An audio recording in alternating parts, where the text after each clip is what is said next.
Generalmente se inician los pregones con una introducción en la que se hace referencia a la importancia y significado de la Semana Santa o haciendo algún comentario específico al año en curso, pero lo iniciaré de otra forma. Los leo un poco, gracias.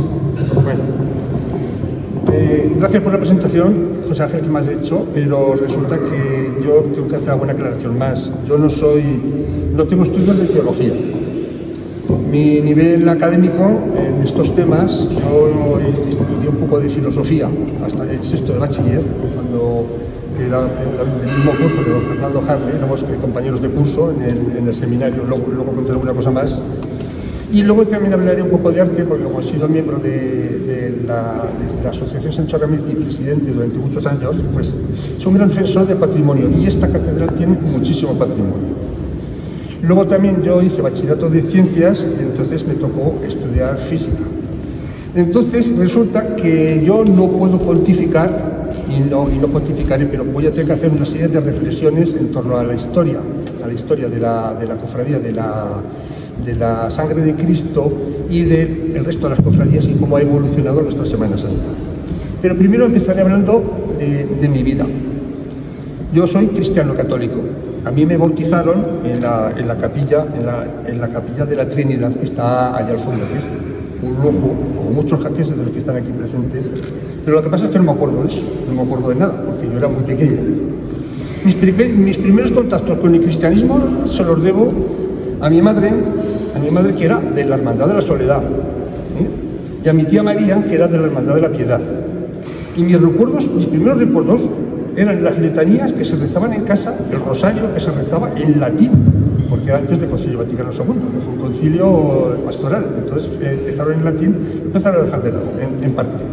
Entonces, escuchando Virgo Potens, Virgo Clemens, Virgo Fidelis, así, en las tardes de invierno yo escuché esas cosas, pero eso no era suficiente. Entonces me tocó hacer la catequesis. La catequesis la hice en la iglesia, no me voy a extender mucho, La catequesis la hice en la iglesia de entonces, que era Santo Domingo, que ahora es Santiago, bajo la mano de don Cirilo Arenaz, que fue el que me instruyó en el material litúrgico. Aparte de hacerme de catequesis, explicarme cómo era el funcionamiento de la Eucaristía y todo lo que conllevaba con ello, me explicó lo que era material litúrgico. Entonces ya sé lo que es una cetre, lo que es un hisopo, un incensario,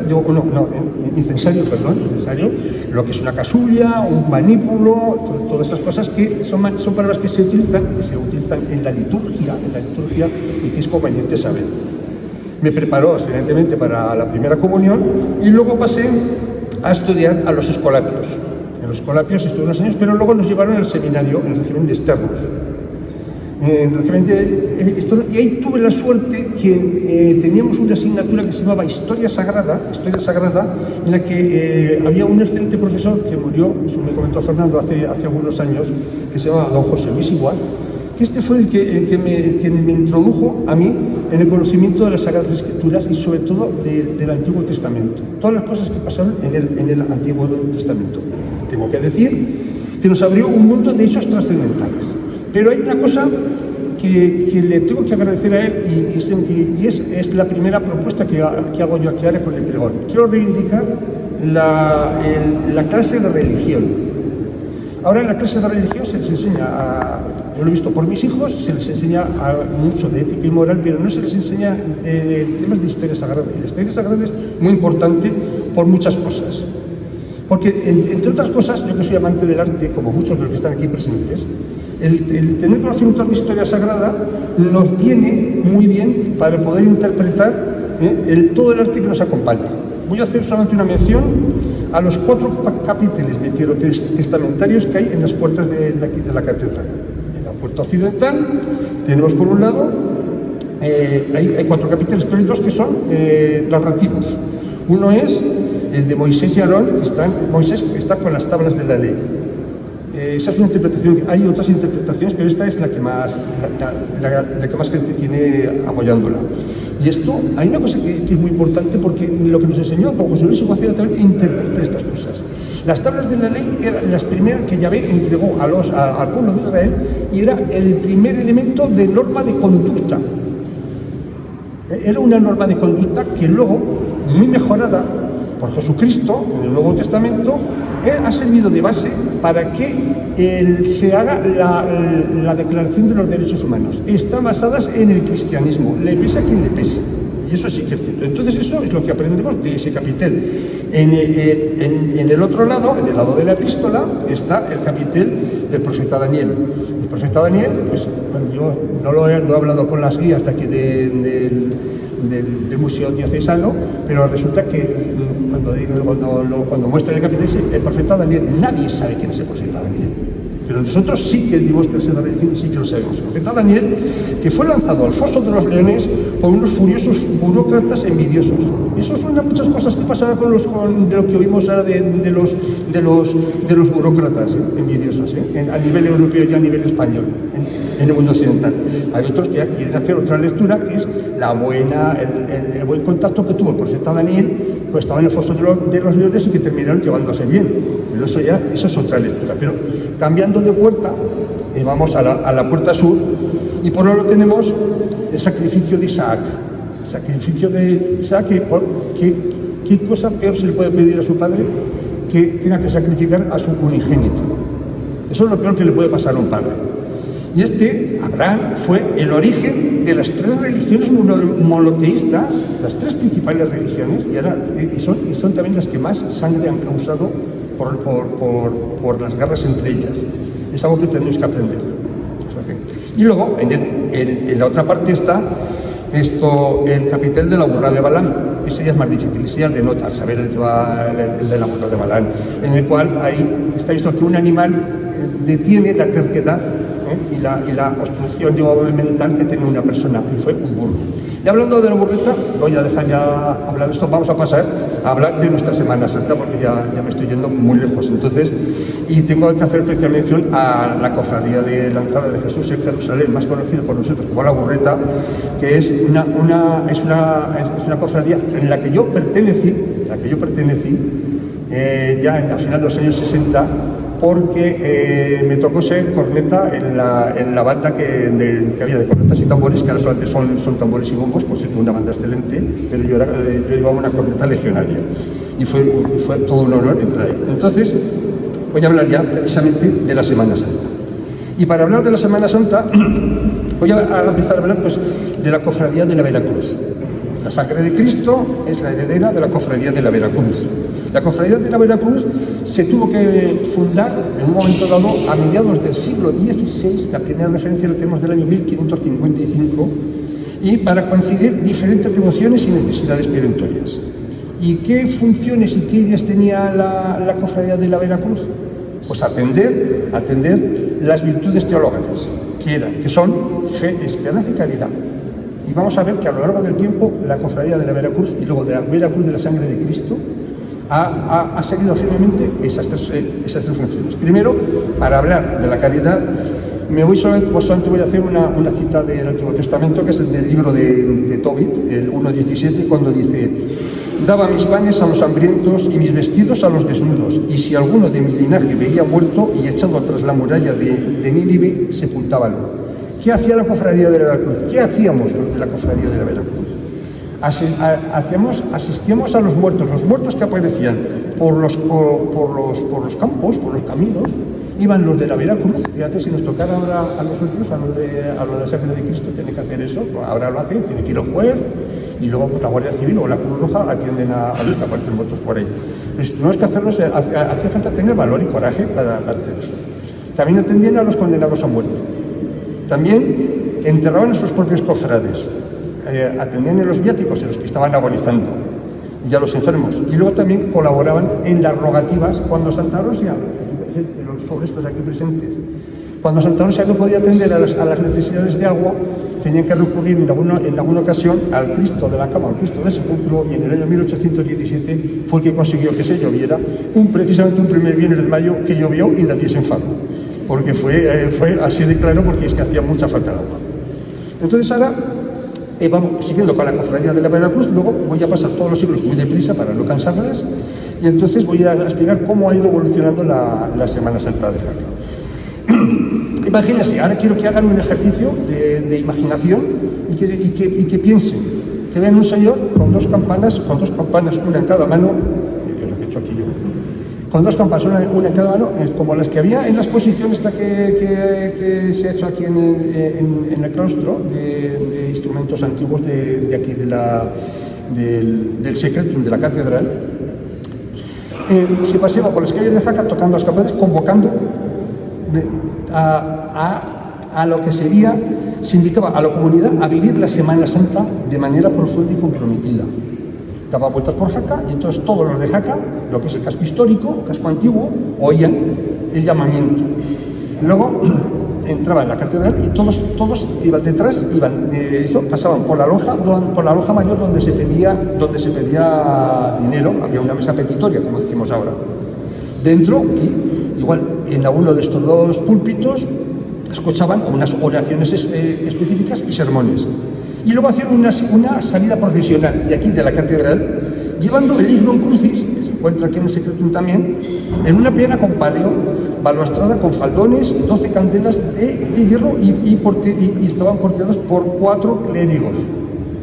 4 sacerdotes, no eran porteadores como tenemos ahora en las cofradías. Detrás salía el cabildo catedralicio en pleno con la capilla musical de la catedral. La capilla musical que tenían hasta un órgano portátil. No sé si en el siglo XVI tendrían ya el órgano portátil, pero en el XVIII seguro que lo tenían. Y luego iban todos los religiosos seculares y regulares. Detrás desfilaba toda la población jacetana, incluidos los niños, con velas, faraones de madera, faroles de papel pintado y hachas y cirios. Pero esto era el Jueves Santo. Es una procesión que ya no se hace. Lo que sí sabemos que en el año 1665 estaba en la procesión del Viernes Santo, porque en 1665 se murió el rey Felipe IV y entonces tuvieron que hacer, todas las poblaciones tuvieron que hacer funerales. Se hacían funerales, claro, no eran de cuerpo presente, pero tenían que hacer funerales. Y aquí en la catedral, no sé si sería aquí en el presbiterio del altar mayor o en algún lateral, tenían que hacer un monumento funerario y para ese momento funerario utilizaron unas telas. Entonces esas telas las pagaron los del ayuntamiento, pagaron los civiles, y entonces esas telas las reciclaron para las sotanas de los que llevaban los pasos de la soledad y de la piedad en los días del Jueves Santo y Viernes Santo. También se supone que saldría el Cristo del Santo Sepulcro, el Cristo de la cama, y entonces se llamaba del Santo Sepulcro. Entonces, eso ya es la primera nota que tenemos del Viernes Santo. Luego, vamos a decir que entramos en el siglo XVIII y en el 1734 aparece, según pone en su libro de actas, la Cofradía de la Piedad. Pero de ahí ya sabemos pero no sabemos si participaba en la procesión. Estamos en 1741 y en 1741 tenemos la primera confirmación segura de que salía el Cristo del altar privilegiado. Y aquí ahora voy a hacer un pequeño parón, no voy a estirarme mucho, porque ahora voy a explicar por qué se ha hecho el programa de este año que hemos hecho en la Sangre de Cristo, por qué lo hemos hecho inspirado en cómo debió de ser la Semana Santa de Jaquesa a mediados del siglo XIX. Estamos con la refundación hablando de cómo fue la cosa. Entonces, la portada va el Cristo del altar privilegiado, que lo pueden ver todos en ese lateral, que se encuentra justo debajo de Santa Bárbara. Ese Cristo, que es una maravilla, es de las mejores piezas que tenemos aquí en Jaca, y debió de ser el Cristo devocional antes de que llegara el Cristo de Viscos o el Cristo de la Salud, que le quitó, a finales del siglo XIX, le quitó toda la devoción, pero yo estoy convencido que sería ese. No creo que saliera en procesión porque es una pieza muy delicada, a no ser que lo sacaran como los legionarios sacan el Cristo de la Buena Muerte, que lo sacan ahí plano y tal, pero evidentemente fue un Cristo devocional y lo hemos querido reivindicar con la ayuda que me ha hecho Fernando Isasi, con todas las fotografías que hemos hecho para el programa, que lo hemos ambientado con eso. Y para la ambientación tuve que trabajar con Belén Luque, porque le dije, mira, quiero ver qué imágenes hay en la diócesis que se podían utilizar.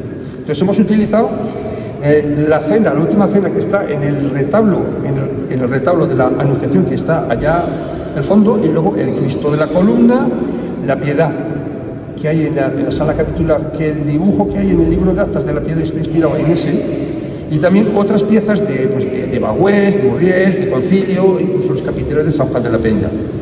Luego también nos ha venido muy bien pasar por el resto de las iglesias, que yo considero que son pequeños museos. Por ejemplo, La iglesia del Carmen para mí es un pequeño museo, la iglesia de Santiago es otro pequeño museo. Y también quiero hacer una pequeña mención para la pequeña pinacoteca orosiana que tenemos en la parroquia del Inmaculado Corazón de María. Son piezas que debieron de ver nuestros antepasados alrededor del siglo XVIII.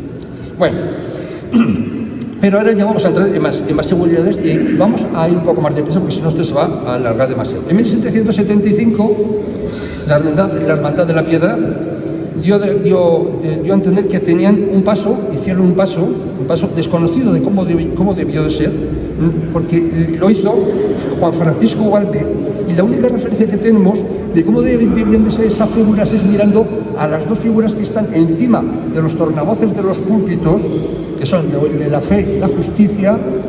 Esta es la justicia y esta es la fe, y entonces para hacernos idea de cómo debió ser esa composición, tenemos eso, y luego también los angelotes estos que tenemos por aquí, los querubines estos o serafines que están por el ábside que se pusieron cuando se hizo este ábside mayor. Entonces con esto nos podemos hacer una idea de cómo debió ser aquella imagen, pero claro, eso es poco. Y no había más, sería el Cristo del sepulcro y esta imagen que tampoco debía de ser muy grande porque la guardaban en casa de un cofrade, y luego cuando salían en procesión salían a hombros de 4. Luego, en el siglo XIX ya apareció la cofradía del huerto, que sacaban un paso de la última cena, que nos podemos hacer idea de cómo debió ser, mirando, vuelvo otra vez al altar de la Anunciación, porque debía ser pequeña, y además era de muy mala factura, porque la verdad es que el obispo Pedro Lucas Asensio y Pobes, antes del año 1870, dio orden de que lo quitaran, y él pagó otra que tampoco debía ser muy importante, porque enseguida desapareció. Pero ya en el siglo XIX llegaron los dos primeros pasos que ya nos suenan a nosotros. El paso del Cristo atado a la columna, este seguro que todo el mundo lo tiene presente, que costó 950 pesetas. Al cambio de los que no sepan en pesetas, no llegaba a 6 euros. Pero bueno, estamos mirando que estamos hablando de precios del siglo XIX. Y también, antes de que terminara el siglo, también llegó el paso de la coronación de espinas. Bueno, ahora para adelantar un poco, el siglo XX es el más importante, pero es el que tengo menos estudiado, aunque lo conozco bastante bien, y es el siglo de la explosión de las cofradías y la floración de los pasos. Primero vinieron los pasos de una escuela escultórica y de imaginería de Barcelona, que era José Luis Salvat. Ahí tenemos el paso, pues el último es el del Nazareno. Los dos primeros son estos que he comentado yo, el del Cristo atado a la columna y el de la coronación de espinas. Y después vinieron, a partir de 1909, empezaron a venir pues el de la última cena, que es uno de mis pasos favoritos, que es de los que más me gustan. Y luego el último fue el de la Verónica. En el año 1948 se puso en marcha la Hermandad de la Soledad, que trajeron una imagen muy acertada de Huesca, y que mi padre, como ya comentó, le tenía mucha devoción, y a mí siempre me ha gustado mucho. En 1952 se puso en marcha la flagelación de nuestro Señor Jesucristo, y demostraron ser una cofradía muy valiente, porque decidieron nada más comenzar a esto, sacar, pues, ya te digo yo, perdón, ahí. Decidieron procesionar tres pasos, el Cristo, los dos que he dicho, el de Cristo atado a la columna, el de la coronación de espinas y el de Ceomo, balcón de Pilatos. En 1955 entró y rompió también la cofradía de nuestro Padre Jesús Nazareno, y era heredera de una cofradía anterior que se llamaba San Blas, y esta es la única que puedo decir que procesiona dos pasos, uno de cada estilo, uno de José Luis Abad y otro de Modesto Quiles. En 1964, vuelvo a hablar ahora de la cofradía de la entrada de Jesús en Jerusalén, y luego en 1998 la cofradía de Cristo Resucitado, que tiene uno de los dos pasos. El Cristo está hecho por un artista local aquí presente, y luego también trajeron una Virgen de Ciudad Real.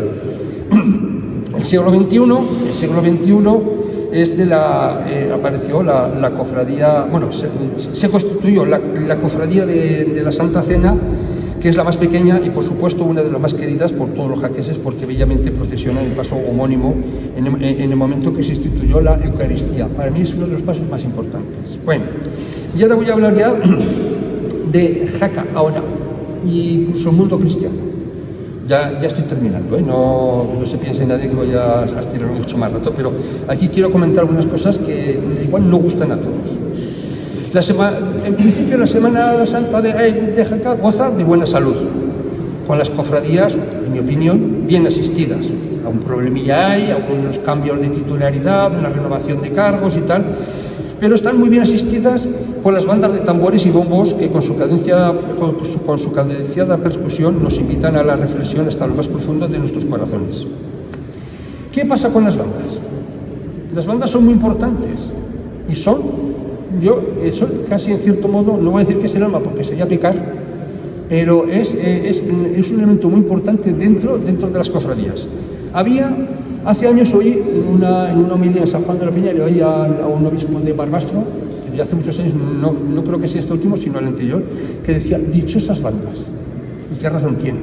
Porque las dichosas bandas están trayendo, acercando al tema religioso a gente que se siente un poco atraído, pero siempre se protesta, se dice, yo he oído, qué pena que terminan las procesiones y luego para las oraciones no entra la gente.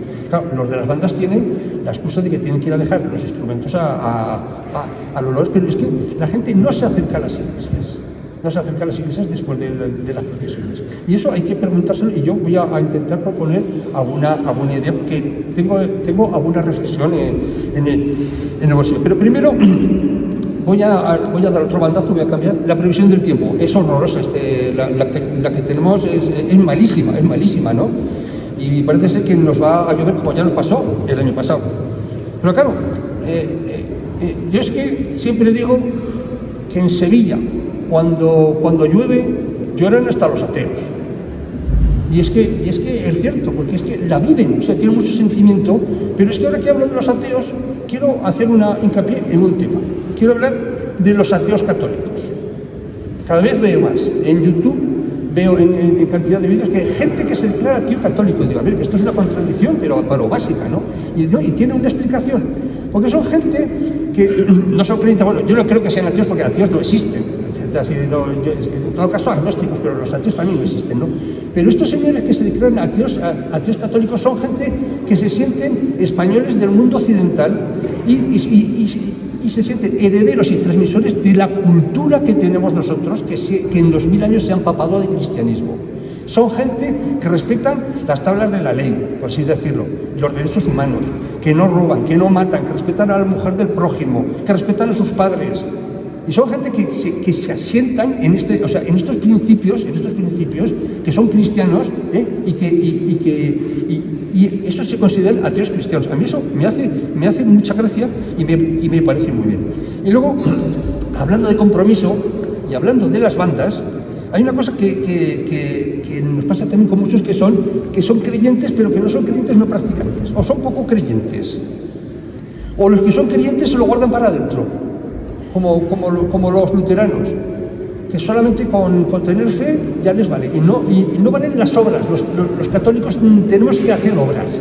Entonces, aquí tengo que hacer una mención a don José María Coget, que fue un obispo que a mí me marcó mucho, que le oí en un momento dado, le oí que decía que hay que exteriorizar lo que se lleva dentro. No puede ser, no nos podemos quedar con lo que íbamos dentro. Nos tenemos que abrir a los demás y hacer labor de apostolado. Entonces, una manera de hacer apostolado es esta.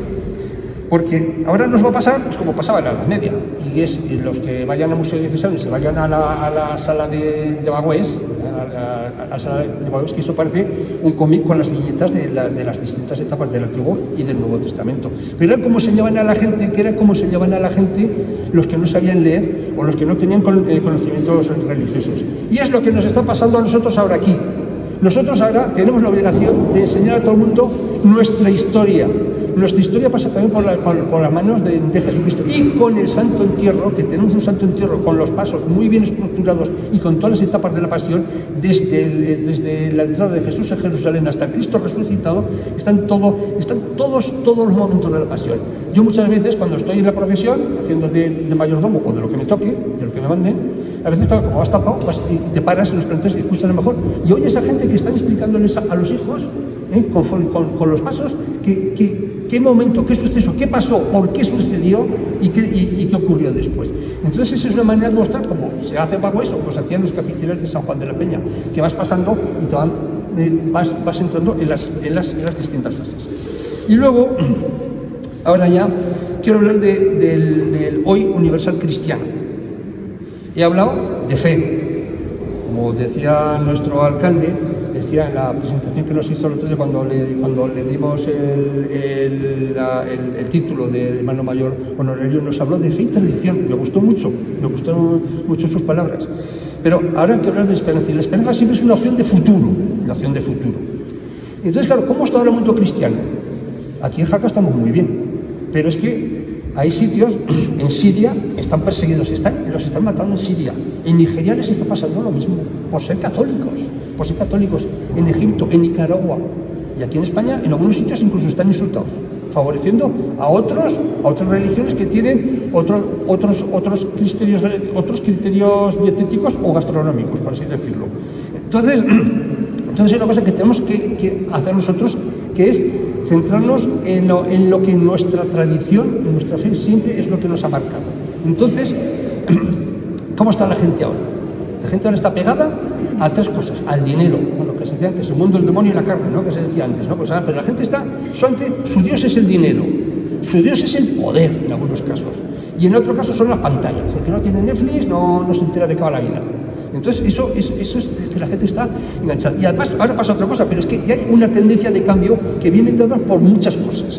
Y me voy a ceñir solamente a las que tienen que ver con la física teórica y con la astrofísica, incluso con la metafísica. Por eso he dicho antes que yo no tengo conocimientos en este sentido. Estamos en una época donde se van replanteando las afirmaciones materialistas, dinero, empíricas, positivistas de la ciencia. Voy a poner dos ejemplos. El primer ejemplo: hace 14.000 millones de años, miren si me remango, dicen, es algo generalmente admitido, que se hizo el Big Bang, que es una singularidad que explosionó, que creó la materia, la antimateria y todas esas cosas que nos cuentan en las películas. Pero resulta que ahora estamos con dos cosas. Por un lado está que el mejor investigador físico teórico de la segunda mitad del siglo XX era Stephen Hawking, que dijo que había tenido unas palabras con un papa, me imagino que sería Juan Pablo I, y que decía que era viable la teoría del Big Bang con el Génesis. Primero hizo la luz y luego en 7 días, echando un poco de literatura y un poco de amplitud de ideas, se podía encajar. Pero es que ahora hay un problema en eso, que todos habrán oído hablar del satélite James Webb. El satélite James Webb, que están sacando ahora fotografías del fondo de nuestro universo conocido, resulta que están saliendo galaxias que son anteriores al Big Bang. Ahí se les está cayendo la cosa. Y entonces entramos en un problema que luego lo comentaré, en la eternidad. El otro tema que voy a contar, que es una cosa que yo he querido siempre desde el siglo XVI, que es en las teorías evolucionistas. Yo he sido siempre evolucionista, no he sido creacionista, yo era evolucionista. Y entonces es algo que también es algo que se está empezando a plantear en revisión, porque se dice, ya hemos hablado de la edad del universo, pero la edad de la Tierra son 4.500 millones de años. Es una cifra muy pequeña, Las teorías de la evolución son insuficientes para poder explicar las mutaciones favorables acumuladas que nos han permitido tener la conciencia de ser y sobre todo razonar. Si queremos componer, mirar, desde materia inorgánica para hacer materia orgánica, es que soy de ciencias, para construir el ADN, eso es algo difícil, porque tienen que ser, cantidad de posibilidades que son millones y trillones de posibilidades, de que salga mal antes de que salga algo bien. Y luego, por ejemplo, imagínense, para hacerse una idea, cojan un bombo de lotería y pongan dentro del bombo de lotería, una sopa de letras, de la que se les da a los críos. Y luego vayan soltando letra por letra y estudien la posibilidad de que las letras salgan una por una y que podamos leer el libro de la cadena, que solamente tiene 212 páginas. Eso es dificilísimo. En 4.500 millones de años no da. Los científicos están haciendo estudios y eso no da. ¿Qué viene a decir eso? Viene a decir eso que el Big Bang es insuficiente y las teorías del evolucionismo también. Y entonces ahora entramos en el concepto de eternidad. Si había galaxias anteriores al Big Bang, entonces ya el concepto de eternidad. ¿Y quién lo explica? Santo Tomás. Santo Tomás, que es uno de los doctores de la Iglesia, al igual que San Agustín, que nos acompaña ahí, ese que habla de las 5 vías para explicar las existencias de Dios, y que habla de la eternidad, de las causas causadas y de la última causa no causada. Ahora yo he visto a cantidad de físicos teóricos y astrofísicos que están empezando a mirar y a plantearse muchas cosas que no tenían. Y ahora, para terminar ya de una manera definitiva, traigo ánimo y quiero ser optimista. Eso quiere decir que el pesimista es el optimista con información. Pues yo quiero ser optimista de que la cosa cambiará, de que volvamos a ser más, vamos a ser mejores y vamos a creer lo que merece la pena, en lo que es trascendente. Y luego quiero dar ánimos a los que están en las procesiones, ¿vale? Y a los que somos, porque yo también salgo a las procesiones, a los protagonistas y testigos de los hechos trascendentes. Que tengamos una buena Semana Santa y que todo vaya bien. Muchas gracias.